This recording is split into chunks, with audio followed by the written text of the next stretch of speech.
ഓശാന ഞായറാഴ്ച കഷ്ടാനുഭവ ആഴ്ചയുടെ തുടക്കവും ക്രൈസ്തവ വിശ്വാസികളെ സംബന്ധിച്ചിടത്തോളം വലിയൊരു ആത്മീയ ചിന്തയുടെ സമയവുമാണ്.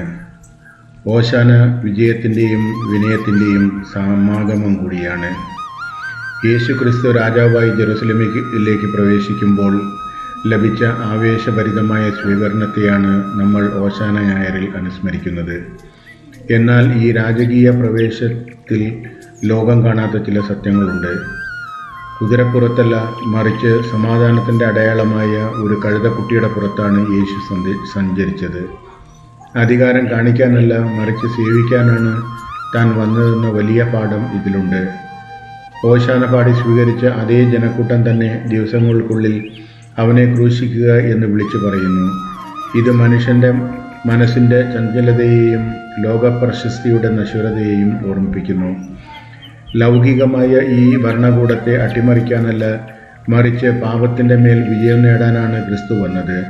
വാടിപ്പോകുന്ന കുരുത്തോലകളേക്കാൾ ഉപരിയായി നമ്മുടെ ഹൃദയങ്ങളാണ് അവനായി വിരിക്കേണ്ടത്.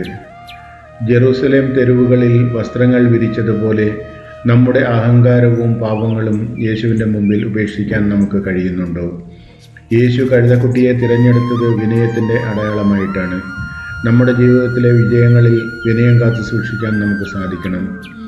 ഓശാനയുടെ സന്തോഷം ദുഃഖവെള്ളിയാഴ്ചയുടെ കഷ്ടാനുഭവത്തിലേക്കുള്ള വഴിയാണ്.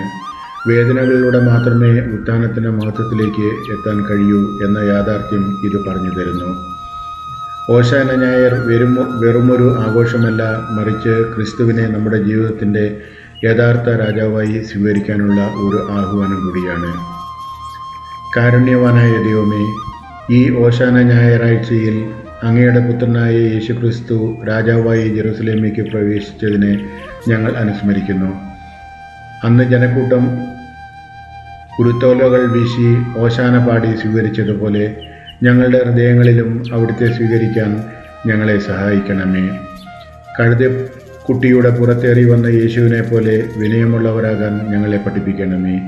ഞങ്ങളുടെ ജീവിതത്തിലെ അഹങ്കാരവും സ്വാർത്ഥതയും വെടിഞ്ഞ് സ്നേഹത്തിൻ്റെയും സമാധാനത്തിൻ്റെയും പാതയിലൂടെ സഞ്ചരിക്കാൻ ഞങ്ങൾക്ക് കരുത്ത് നൽകണമേ.